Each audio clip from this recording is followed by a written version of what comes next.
Campagnolo have just released the new Shamals. I've got a set here, you've got a set of the Boras. We're going to go head to head. I think now we have a really hard decision to make actually. First of all, let's get these out and have a look. So I think the first thing you'll notice, yours is the 45mm depth we're all used to seeing, but the Shamals have now gone to this 40 and 45mm depth. It's the trend we're seeing for basically every wheel brand, isn't it? Absolutely, this sawtooth apparently improves aerodynamics, especially in crosswinds. I personally think it's just an aesthetic thing because the Shamal always used to have this cutout design. Remember the aluminium one? It's nice that they hark back to that a little bit with this reduced design. But there are a lot of similarities with what you've got there. First of all, the finish. It's got that same sort of filament, high gloss finish, which is, let's face it, is quite sexy. But yeah, I like that the finish is carrying on from like the highest end stuff down to, I wouldn't call this low end. But yeah, it's sort of carrying down through the range. Agreed, they look beautiful, and that is very typically Campagnolo, which makes me think, like, Campagnolo is a bit of a strange brand, isn't it? Hey Google, how do you pronounce Campagnolo? Campagnolo. Campagnolo. Campagnolo. Campagnolo. Campagnolo. Promise it'll get better.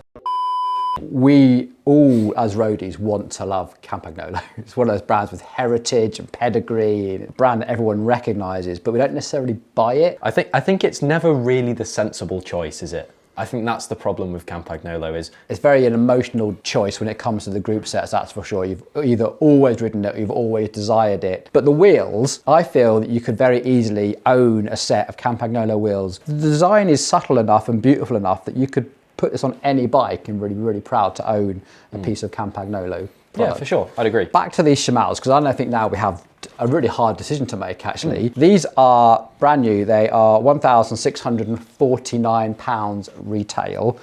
Yours are 2,300. Yeah, so we're about a £700 difference. Now, everyone is always going to go on about what the weight difference is, so should we weigh them? This is with the XDR freehub. And disc lock ring. And a disc lock ring. Yours has got the disc lock ring on as well though. I am 803 grams for the back wheel. That's pretty reasonable. Yeah, I think reasonable. It's definitely not like, oh my God, that's amazing. But I think for, you know, metal spokes, good quality hub, carbon rim, 800 grams. There isn't a lot of metal spokes. Cool. So the Bora Ultra WTO, top of the range, we have 735 grams. So that is what, 70 grams left? About 70 grams left. Yeah, so I wonder where that weight is. When I first look at these, I think most of the weight is in the hub because the rim, I don't know, this is 40-45. This in theory should be a lighter weight rim, but the spokes are exactly the same. They're all round spokes. These are bladed. Those are bladed. Yeah. These are all of these are round. But the big thing I think is the hub. You can see just how fat this is around the centre. Whereas this is nicely channelled out to meet the sort of taper in the axle. Yeah, that looks very svelte and trimmed down. This is definitely a bit more bulbous. The design here as well, I think, is actually different. It looks like an awful lot more machining. Yeah, so this is much more trimmed out, even to the effect of tapers inside it and different sized holes and whatnot. Whereas that's pretty linear, isn't it? I think we can say that that's had an awful lot more time in the CNC machine than this has. The other big difference as well is the spoke nipples. Yeah, I think that's not only a aesthetic difference, but also genuinely a functional difference between the two, is that the Shamal actually comes with much more standard spoke nipples that you can use a conventional tool on, whereas the Bora Ultras come with the integrated Campagnolo special nipples. And interestingly, you can't get to those. This is a really interesting design because both of these rims actually they're completely closed off. This isn't rim tape, this is carbon. So all the nipples are threaded through the valve hole, but yours are still hidden. So there's actually, if you like, a tiny little notch in there. Do you know what? Campagnolo wheels are normally so well built. Yeah. You know? Yeah, we never really see problems with them out of the box, do we? But again, it does come to the fact of the irregular spoke pattern, which I think is probably most of the enjoyment of the wheels that I get from these is the really lovely spoke pattern, but it does make it a bit of a pain to true sometimes, doesn't it? Yeah. Especially on the sort of aluminium kind of older generation wheels that have had a bit of a tough life. Definitely true in this design takes a more experienced mechanic because you've got such a big gap between the spokes on the non-drive side to actually make a difference. So you have to be much more in tune with adding tension, taking away tension and getting it absolutely perfect. You can't just rely on lots of spokes to help distribute. You've got to be a bit more skilled, that's for sure. Very quickly then, the rim design, the big thing for this is 23mm internal. Hooked. and hooked. Can you imagine? I can't imagine a time when Campagnolo would ever go tubeless straight side. I don't think that'll ever happen. 23 millimeters internal, which means that they're recommending a tyre from 25 millimeters all the way up to 41. So is that almost a gravel wheel? Apparently not, because they're only rated for road bikes. They haven't put a category 2 rating on this. This is purely category 1. So they haven't said that, yeah, you can ride it off-road. They're still definitely a road wheel. But 41 is... It's very road plus, isn't it? Pirelli did just launch a 40mm P0. So yes, you could use these on the Shamal. So a few techie details about this wheeling. First of all, a really deep drop channel, and just taking my measure to this, we've got a 3.25 centre channel depth, so should fit a tyre really easily. Let's find out. First of all, tubeless valve, good quality tubeless valves from Campagnolo, and there's actually a little plastic insert inside the rim as well, so this is going to make sure you get a really good fit with the valve, so you don't get valves rattling around and making a noise. Most irritating thing ever. Top tip, fitting tubeless valves. Push really, really hard on this with your thumb. Do this up and you get good seal. Quick side note, bizarrely, these are a 3.75 millimeter nipple, which is the same size as the Shimano spoke wrenches. Probably about the only thing that Campagnolo and Shimano share. Now, an Italian wheel needs an Italian tyre, so let's get a Pirelli P0 made in Italy. So the important thing for you mount the other side is pull that over the valve core and then start opposite. So not the easiest to fit, but hopefully should inflate, no problem. Okay, I'm gonna leave the valve core in for now. It's at 70 PSI, straight up, easy. I think 30 millimeters really does fit very nicely on this. Good consistent seal all the way around here, looks good. What we should do is have a quick look at the front wheel, because there is a key difference here with the front wheel. Big aluminium sort of shape again. It matches almost identical to the rear wheel, but yours is significantly different. Yeah, I think we've got a nice little bit of sculpted carbon fibre in here, haven't we? I mean, again, and as well, a big difference on these is the ceramic bearings. Playing around with it before we started filming, and that back wheel just spins forever. And then they're all cup and cone still. Should we weigh these? Yeah. Because that has to be super light. Well, Jake just gets his tubeless valve out. I'm going to put this on the scales, and we are 709 grams. For the front wheel. That's a 1500 gram wheel set for a 40 mil. And I think for the price point, £1,649, with the Campagnolo Heritage warranty, this aesthetic, beautiful finish is on par, I would say. Yeah, I would say, yeah, you're definitely having a little bit of Campagnolo tax on there, but not too much. This is 630. So another 70 grams lighter. So we've got 150 grams between the whole wheel set. That's a significant saving actually on a set of wheels. Campagnolo wheels really have not changed for a long time. You get a preload adjuster on one side, which is a 2.5 millimeter Allen key. Just need to loosen that off because it locks in place. So you can set the preload yourself, and you're just going to undo this. There is actually a little end cap that fits on here as well. I've already removed that because it's a little bit of a fiddle. So you were cheating on the weight. You've done me out of a gram. That's not even a gram. 0 grams. There's our little preload cover. In fact, this all uses that high quality Kluger grease that they use as well. So anyone who's got a set of Fulcrum wheels or a set of Campagnolo wheels will recognise that axle shape instantly. Yeah, we were sort of joking before how it's pretty much identical to my 10-year-old Fulcrum Racing Zeros. Yeah, they really haven't changed much at all. All aluminium construction, the XDR driver on there. This actually uses standard ISO bearings. And then in here you can see the caged bearings in there.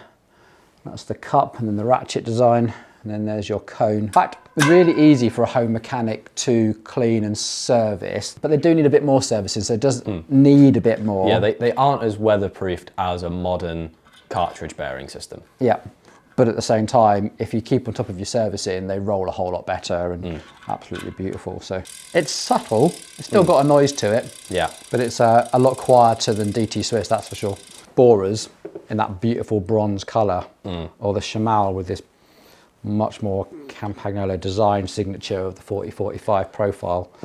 I do. 700 quid. I do have to say, even the new logos on the Shamals, very nice. I think it's a nice little touch, the little double logo. I think they both look really nice, and I think the main question is what would you get back for that 700 quid? If you bought a set of Shamals, you've lost about 150 grams and a little bit of a bearing efficiency, but on the scale of it, they are effectively the same wheels in terms of same profile, same rim width, They both look pretty cool. What would you get back for that £700? I think that's the question. And if you don't think you'd get any additional benefit from £700, whether it would be a nicer set of handlebars, some better tyres. I mean, you could even upgrade a group set tier with that much money. Yeah, absolutely. I mean, this you're arguably getting the tiniest little gain in aerodynamics by losing the nipples, but you're losing some practicality. It'd be a tough one. You have to really weigh up how much those little details really, really matter to you. 170 grams, not to be sneered at. I do think an interesting point is that obviously the Bora Ultras come in a much wider range of depths.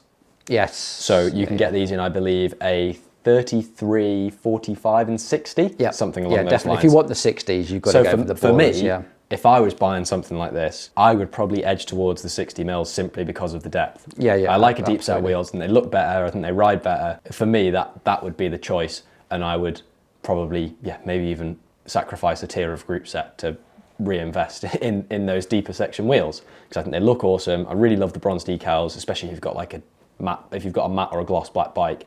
Those will look unreal on that. Whereas I think for me, and there's a lot of the riding I do, the 40-45 depth works really, really well. I'd say that's £700 and treat myself to a lighter weight cassette, you know, like a nice titanium SRAM SRAM red one to really get the weight down. You'd probably end up about the same weight, but with a slightly more practical set of wheels for all weather. Okay, it is great to have some banter with Jake, but let's get serious for a second and think about a conclusion.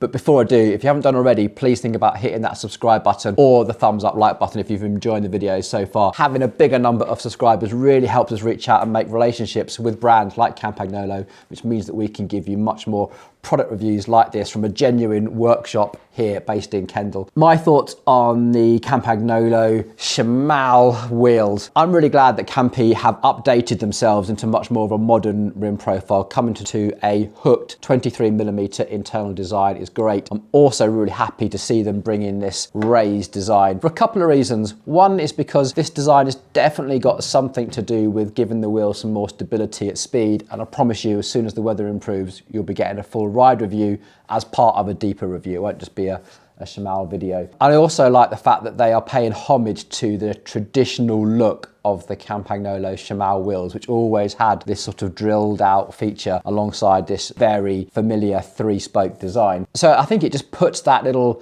design element, something that you really buy into when you have Campagnolo, is that Italian design and being able to identify the brand from across the street. I'm really glad that Campi are bringing that back. I'm really glad that the hub design hasn't really changed, that free hubs, axles, bearings are still all familiar parts that bike shops around the world will be able to access, know how to repair. They're very, very easy to service and keep them running silky smooth yourself. And I'm also glad that the spokes are relatively common. Again, they are specific to Campagnolo, but you should be able to access those. They're normally fantastic at keeping spare parts. So with that in mind, the headline things that everybody looks for when they buy a set of wheels, apart from those features I've just mentioned, are how heavy are they, how expensive are they? It seems to be the two metrics that most people, that's all they ever care about.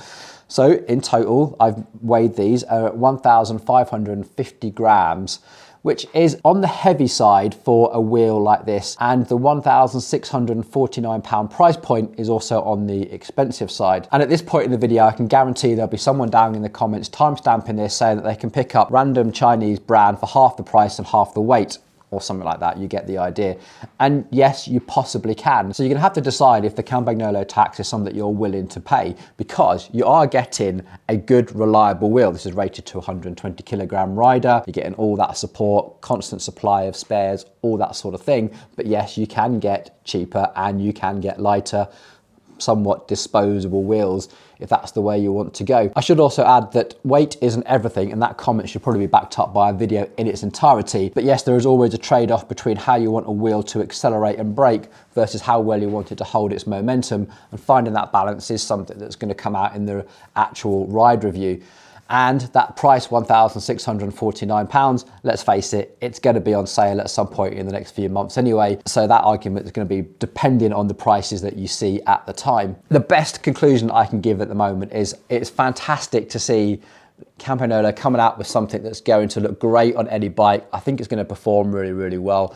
And whether you're prepared to pay that slight premium in price and weight for something dependable and reliable is going to be very much down to your own personal tastes and preference, I think. And with all that said, it's down to you in the comments. Please get down there. Tell me what you think. One, do you really like the design, or are you a bit meh about it? 2, what do you think about that little upcharge in price to have the Campagnolo brand adorning your bike? Get down in the comments, let me know, and I look forward to seeing you on the next one real soon.